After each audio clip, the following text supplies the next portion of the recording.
side.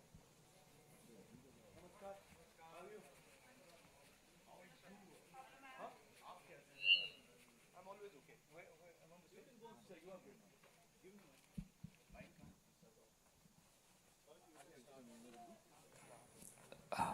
साथियों, अब हम अपनी प्रेस वार्ता शुरू कर रहे हैं। ज़्यादा समय व्यर्थ करने की कोई आवश्यकता नहीं है। राहुल जी अब प्रेस वार्ता शुरू करने वाले हैं। Give me a second. हाँ, no, I'd like to welcome all of you here. आप सबका स्वागत, नमस्कार. Go ahead, पवन.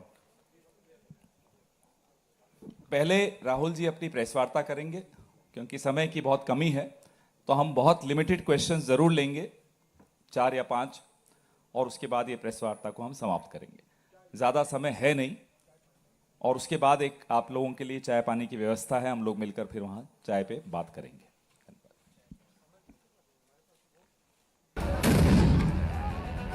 ओ भाई बैठ जा भाई, बैठ जा।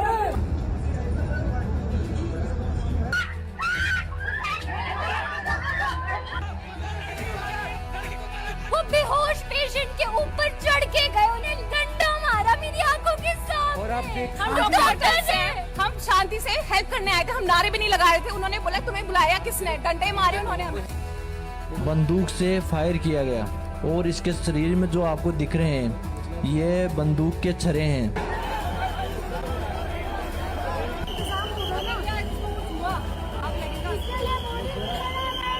जब अपनों की जान जाती है ना तब पता चलता है इंसानियत बढ़ चुकी है। ये देखिए लड़ाई देखिए, ये देखिए किस तरीके से मार रहे हैं। ये लाठी चार्ज देख सकते हैं आप यहाँ पर।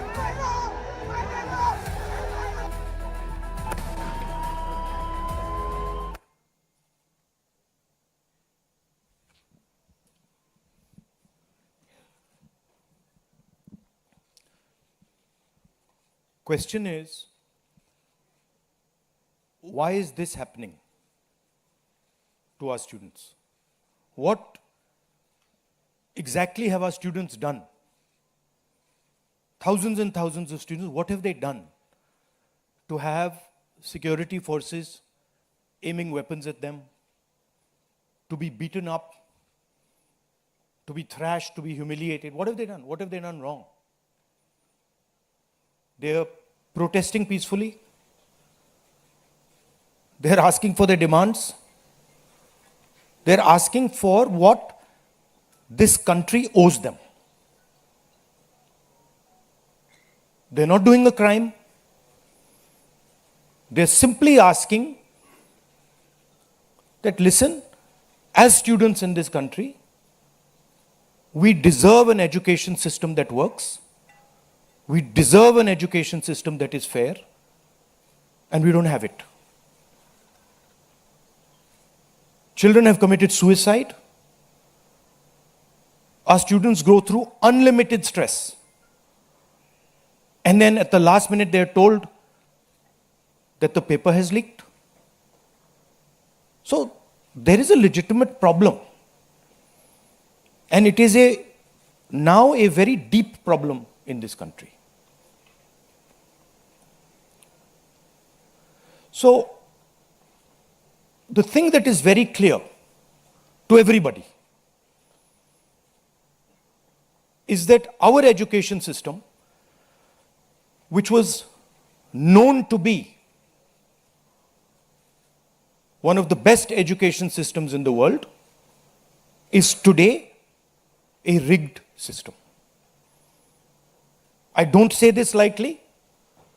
Thousands of students who are running around outside are not saying this lightly. What is the proof? It's a superficial proof because we don't actually know the exact number. But what we do know is that 152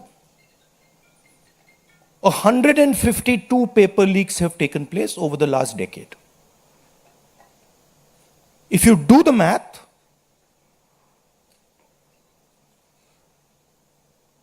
so one a month approximately. Every month, lakhs of students are told that all the stress that you went through, you're going to have to go through again. And after that, they told, we really don't care.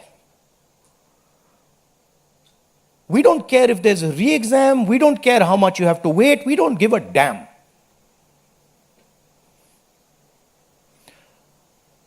$7.5 crore students and their families are affected by this. These are middle class and poor families. They put their hard-earned money into this. And then they literally spat on. And the best part of this is zero convictions. In the last 10 years, 152 leaks have taken place and zero convictions. Zero. So somebody is, or a group of people are destroying our education system, India's most valuable asset, destroying the lives of our students, and what does the government do? Zero convictions. So this is the first reason, an absolutely legitimate reason, why our youngsters are protesting. Thing doesn't stop here. It goes further. It's not just that the system is rigged. It's that the system is unaffordable. And this is a statistic that every youngster knows. But somehow, the government of India doesn't. One exam costs the families who take this exam the same amount of money as our entire education budget. So please think, the government of India, after collecting all the taxes, spends money on the future of our children. That money goes into something called the education budget. It is 1.4 lakh crores. At the same time, every year, 1.32 lakh crore, similar amount, is spent by the families who have taken the NEET exam. So please understand the scale of this thing. This is pure theft from these families. There's nothing else. And then after you steal from them, you tell them that there's a paper leak, the thing is rigged. So this is the second reason, and legitimate reason, why our youngsters are outside. But there's a more fundamental reason. And that reason is this: that even after you have an education, you become a doctor, you become a lawyer, you become, you learn something, you're suddenly told that the doors that should be open to you, what your country and your government owes you, a livelihood, a job, is closed. So, manufacturing is closed. Look around you, you'll see there are only Chinese products. Entrepreneurship is closed. Take a look at who gets the money from the banks. 2 or 3 large companies get all the money from the banks. So a young person who wants to be an entrepreneur cannot. Corporate job, AI is destroying it. The IT sector, public sector has been privatized. So what is the choice? The only choice they have is a sarkari job. So you give them one door, you close all the doors, then you rig that system and make it unbelievably expensive. And then you expect they won't be outside. Which world are you living in? So we are 100% in agreement with what every single student is feeling, what every single student is doing. And there must be some consequences to what has been done some days ago. It is not their fault. And so they have some demands. What are their demands? The first demand, completely legitimate demand, is that Mr. Dharmendra Pradhan, who has failed as an education minister, who is known to be corrupt, should be relieved of his duties. 100% legitimate demand, nothing wrong with it. He has shown India and the world that he is incapable of running this system. Exam leaks are happening one after the other. So this is a completely legitimate demand. Second demand, every single person who raised a finger on our students, and it doesn't matter who he is, the people who ordered it and the people who executed it should be made accountable. And the third thing is that the man who is running this entire system, the man who is finally accountable to all this, should have the decency to apologize to the students for what has happened. These are not complicated things. These are not difficult things. This gentleman, Mr. Dharmendra Pradhan, has literally destroyed India's biggest asset. What used to be called our success, what used to be called the best thing India has, our education system, has been wiped out. And so we fully support these demands, and we fully support every single student who is on the streets. Thank you. अब कुछ सवाल जवाब हिंदी में कर दूं? हिंदी में कर देता हूं.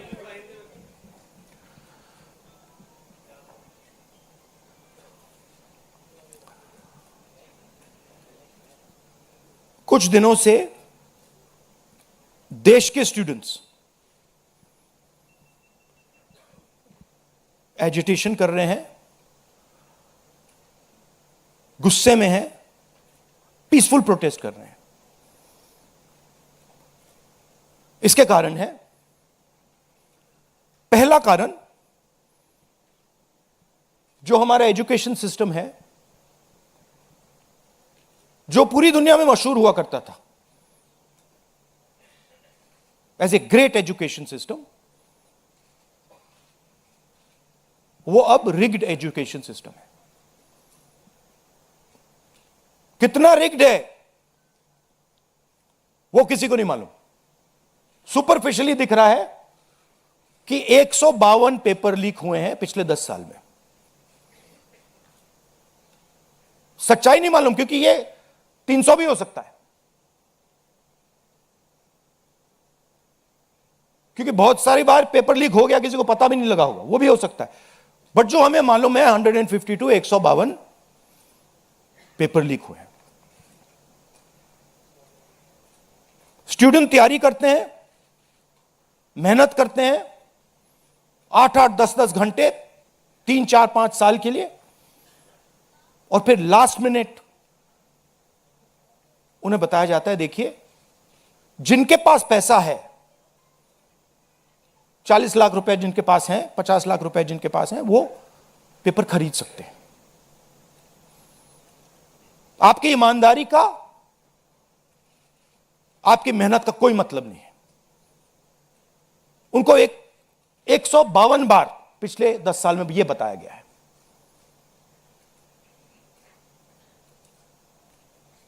$7.5 करोड़ परिवारों को, स्टूडेंट्स और परिवारों को पेपर लीक ने डैमेज किया है. और स्टूडेंट ये सवाल पूछ रहे हैं, पेपर लीक होता है, 7.5 करोड़ युवाओं का नुकसान होता है, मगर पिछले 10 साल में एक भी कन्विक्शन नहीं हुआ, एक भी व्यक्ति का कन्विक्शन नहीं हुआ, 0। तो यह पहला कारण है। दूसरा कारण कि जो हमारा एजुकेशन सिस्टम है यह अनअफोर्डेबल है। मिडिल क्लास के लिए, गरीबों के लिए यह सिस्टम अनअफोर्डेबल है। जितना पैसा हिंदुस्तान की सरकार अपने एजुकेशन बजट में डालती है हर साल, उतना पैसा एक नीट एग्जाम के लिए, जो स्टूडेंट्स एग्जाम लेते हैं और उनके परिवार उतना पैसा देते हैं।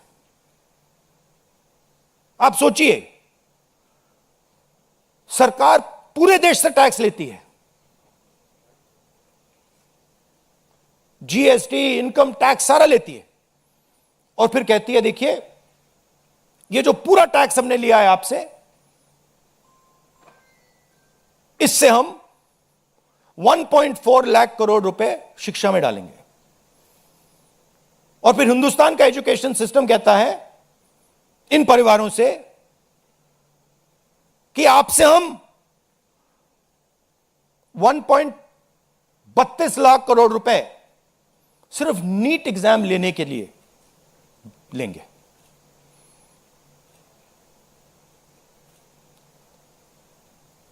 This is an insult to every single student in this country. This is an insult to every single family in this country. और ये कौन लोग हैं? ये मिडिल क्लास गरीब लोग हैं। ये अमीर लोगों का प्रॉब्लम नहीं है।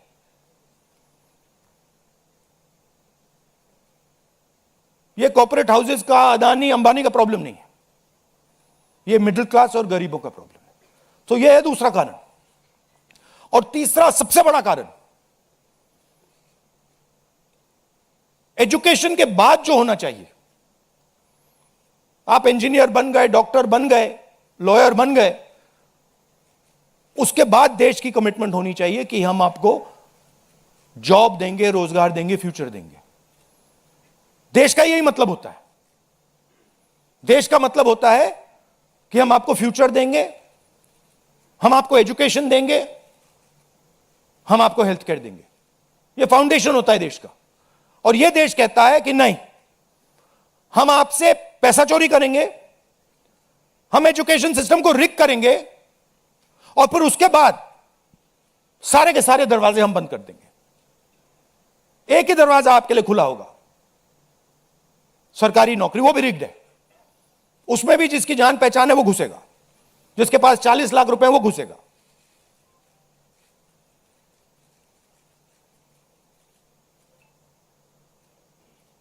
पहला दरवाजा मैन्युफैक्चरिंग, चाइना का माल कोने कोने में बिकता है। हिंदुस्तान की मैन्युफैक्चरिंग बैकबोन खत्म है, स्मॉल एंड मीडियम इंडस्ट्रीज खत्म है। पहला दरवाजा बंद। दूसरा दरवाजा एंटरप्रेन्योरशिप का। बैंक का सारा पैसा 2-3 बिजनेसेस के हाथ में जाता है। आप में से कोई एंटरप्रेन्योर बनना चाहता है, दरवाजा बंद। टीवी पे एड्स आएंगे, एंटरप्रेन्योर बनो। एंटरप्रेन्योर बनने के लिए लोन की जरूरत होती है, पैसे की जरूरत होती है, वो नहीं मिलेगा। दूसरा दरवाजा बंद। तीसरा दरवाजा कॉर्पोरेट जॉब, आईटी जॉब, जो हिंदुस्तान की सक्सेस रही है, उसको एआई ने खत्म कर दिया है, खत्म कर रहा है। पब्लिक सेक्टर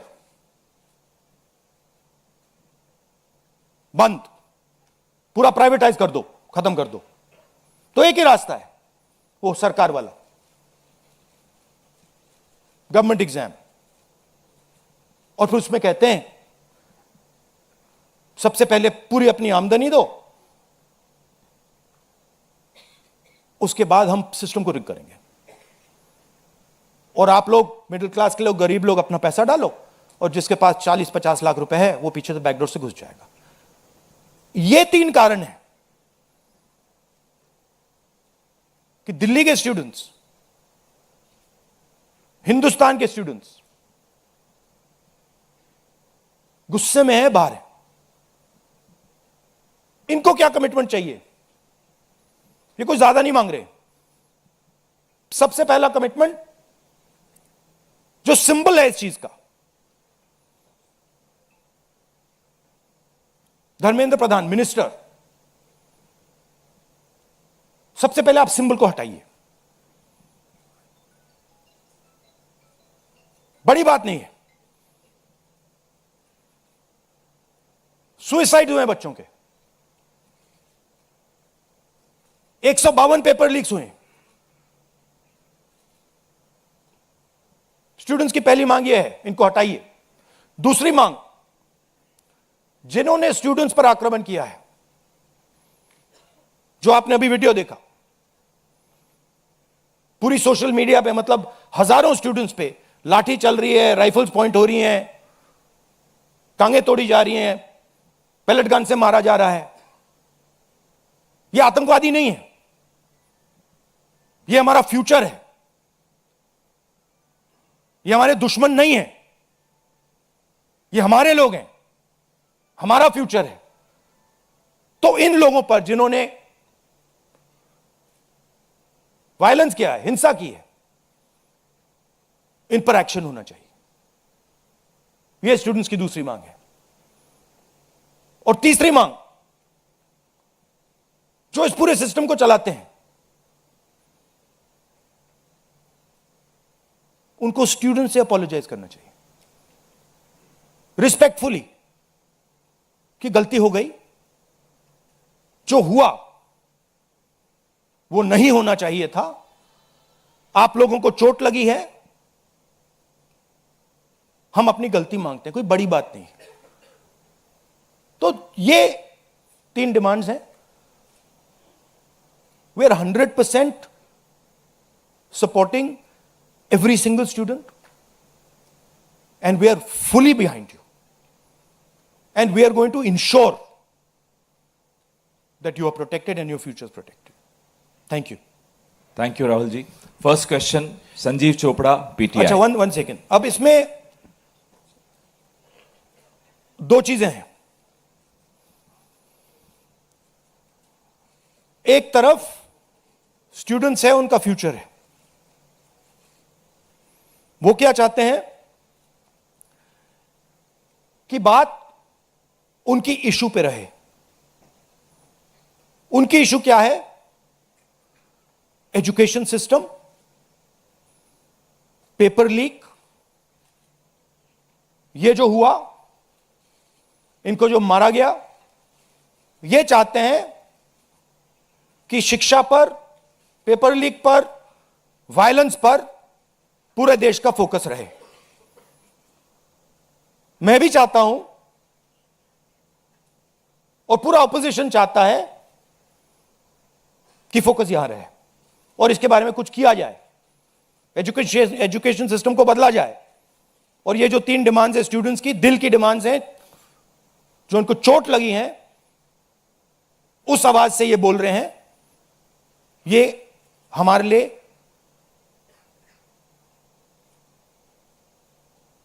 बहुत जरूरी चीज है।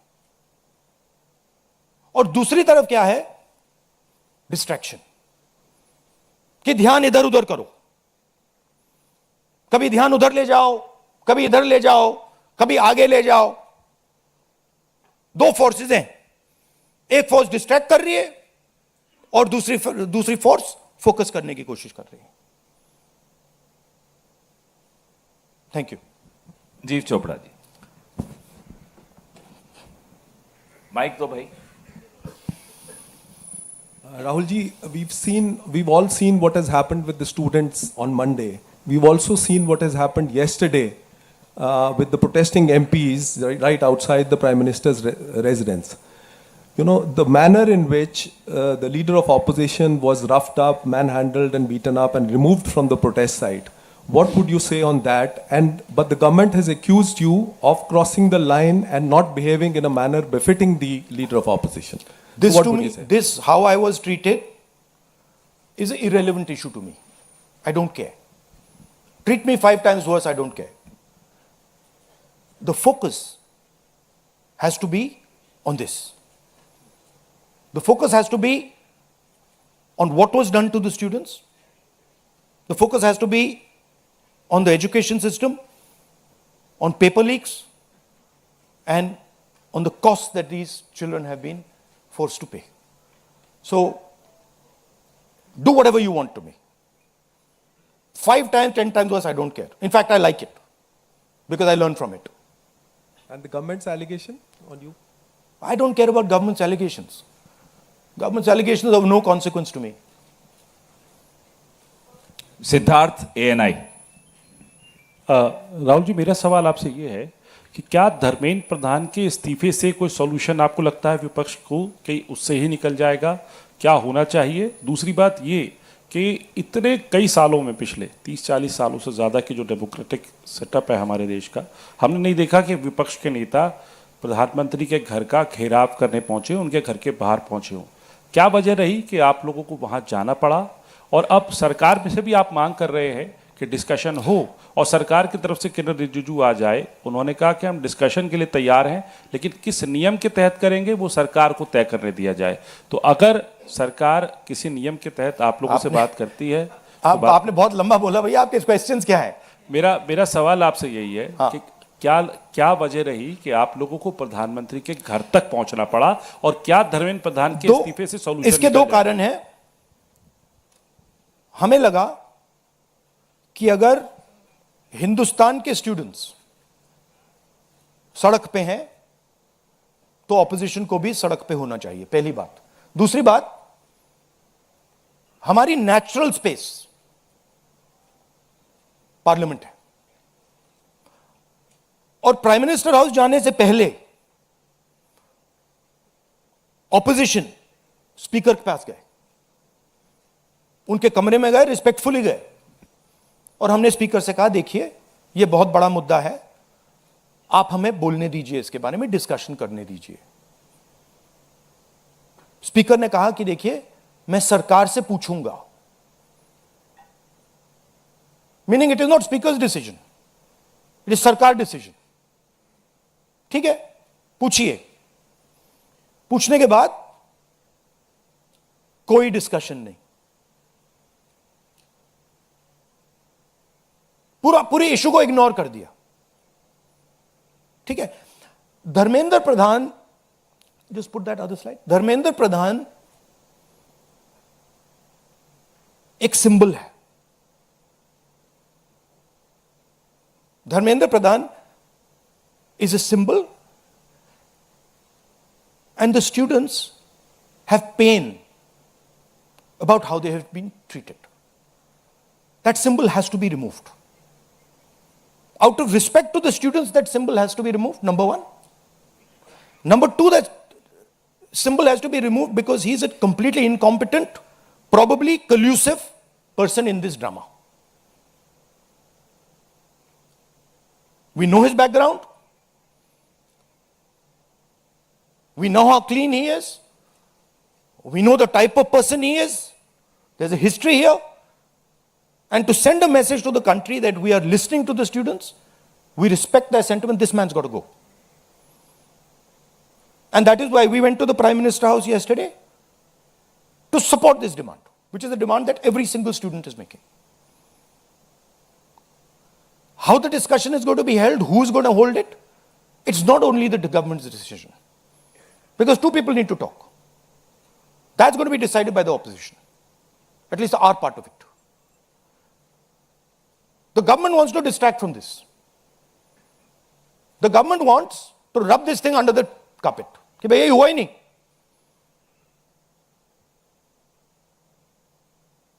और हम चाहते हैं कि ये सेंट्रल इशू है और ये सेंट्रल इशू पर रेजोल्यूशन आए। प्रधान जाए, Prime Minister apologizes. Everyone who assaulted students is the first step. Then we want to see changes being made to the testing system. We want to see changes being made to the amount of money people are charging. Thank you. IANS.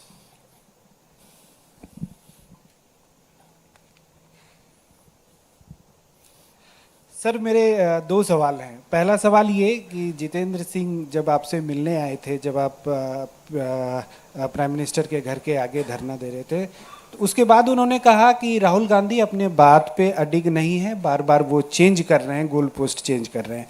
दूसरा सवाल ये है कि आपने कहा कि सभी opposition parties जो हैं वो इस मामले में एक हैं, लेकिन एक अपोजिशन पार्टी है आम आदमी पार्टी, जिसके सांसद संजय सिंह हैं, उन्होंने ये कहा कि राहुल गांधी छात्रों के आंदोलन को डाइवर्ट कर रहे हैं, हाईजैक करने की कोशिश कर रहे हैं। इस पर क्या कहेंगे? देखिए, हम पूरा सपोर्ट कर रहे हैं छात्रों के आंदोलन को, ठीक है? मेरे मुंह से खून निकल रहा था कल। हम पूरा सपोर्ट कर रहे हैं। पहली बात। आपका पहला क्वेश्चन क्या था? Jitendra Singh is irrelevant in this discussion. I mean, he's an irrelevant fellow who doesn't. He can say whatever he wants. He can say whatever he wants. He's an irrelevant part of this discussion. The discussion is very simple. We have clear demands. Demand number one, Dharmendra Pradhan goes. Not our demands, student demands. Number one, Dharmendra Pradhan goes. Number two, anyone who assaulted the students is punished. Number three, Prime Minister must apologize to students. Mr. Jitendra Kumar wants to see whatever fantasy he wants to see, he's welcome to see it. I'm not really bothered about it. Archana PTI Hindi.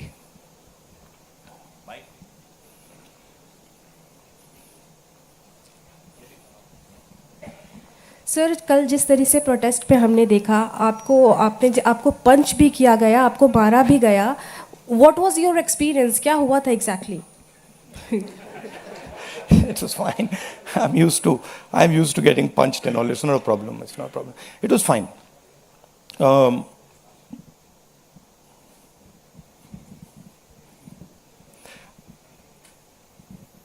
My job is to express the will of India's people.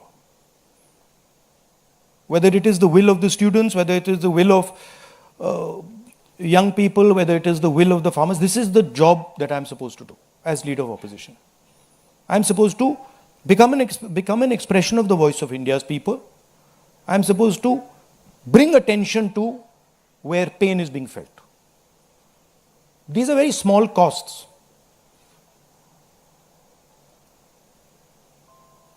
These are not big costs.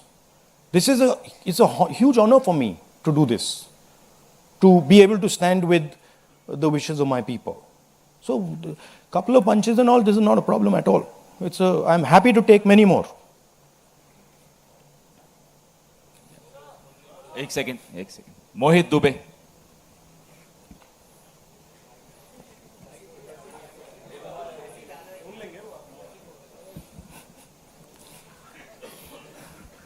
Rahul ji, मैं मोहित दुबे हूँ ABP news से।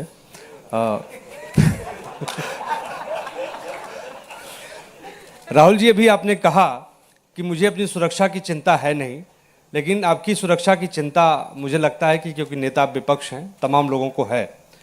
जिस तरीके से कल आपके साथ सलूक किया गया, मुझे लगता है कि आज़ाद भारत के बाद किसी नेता प्रतिपक्ष के साथ ऐसा सलूक नहीं किया गया। आपको घसीटा गया, बस में डाला गया, छत्रसाल स्टेडियम लेके आप गए हैं। आगे की आपकी रणनीति क्या रहने वाली है? क्योंकि जिस तरीके से छात्रों के हक को लेकर आप लड़ रहे हैं, छात्रों की गूंज के तहत भी, पार्लियामेंट के अंदर भी, पार्लियामेंट के बाहर भी, आगे की अब रणनीति क्या रहने वाली है? सबसे पहले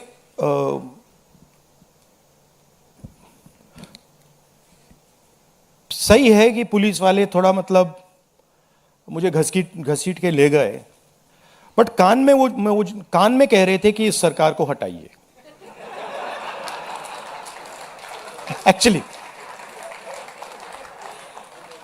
मैं राजस्थान का हूं, इनको हटाइए, हम सिर्फ वर्दी पहने हैं। दूसरा कह रहा है मैं हरियाणा का हूं, इनको हटाइए। तो that sentiment is there and सच्चाई एवरीबॉडी नोस। ओके, उन बेचारों को मतलब ऑर्डर एक्सेप्ट करना पड़ता है तो वो करने हैं। But even police is not happy about what has happened. Sensible police people feel that this is a crime that has been done to the future of our country. This is a crime that has been done to the people we love. They can see their children in this. तो पहली बात वो है। दूसरी बात देखिए, यहां तो बड़ा क्लियर है, this is the demand of the students, we fully support it. And whatever Andolan is taking place on this front, in Delhi, in any state, anywhere, that has to do with these issues, has to do with student issues, Congress party 100%, me 100%, and the opposition as a whole 100% is supporting this. We are going to continue supporting it. The deeper problem is the government. There is a fundamental issue on jobs that is causing tremendous pain, and I've already said that we are heading into a storm. This is just signs that the storm is coming. But when the Iran war impact is felt, then you will see that there will be serious problems coming as a result of the pain that is being caused to farmers, to students, to other people. Anyway, I'd like to thank all of you. Arun Kumar Singh, ये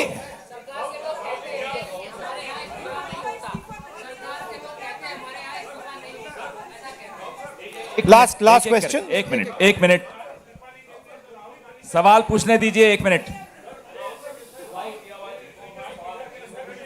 मैं पूछूं?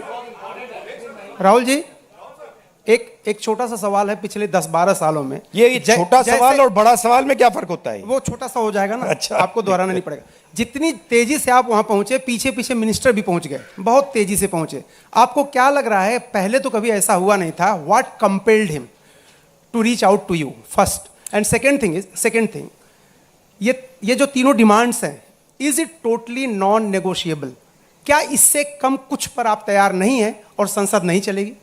नहीं, see, this is a decision for the meeting tomorrow morning. There's a meeting of opposition people. It is disrespectful for me to decide for them. What they will decide, we will agree with. But this is non-negotiable for sure. These 3 points, this is not our demand. This is the students' demand, which we are fully backing. This is not negotiable under any circumstances. Whether House will run tomorrow, that is up to the entire opposition, which will be a discussion. And the first question, what compels government to reach out to you so immediately? Because in every government, there comes a time when psychologically they collapse. The leadership collapses. So that has happened. The government is actually in panic. This reaction that they have done with the students, this is a panic reaction. Right? What they were doing yesterday with us is a panic reaction. That's a different issue. We have to resolve this issue. Thank you very much.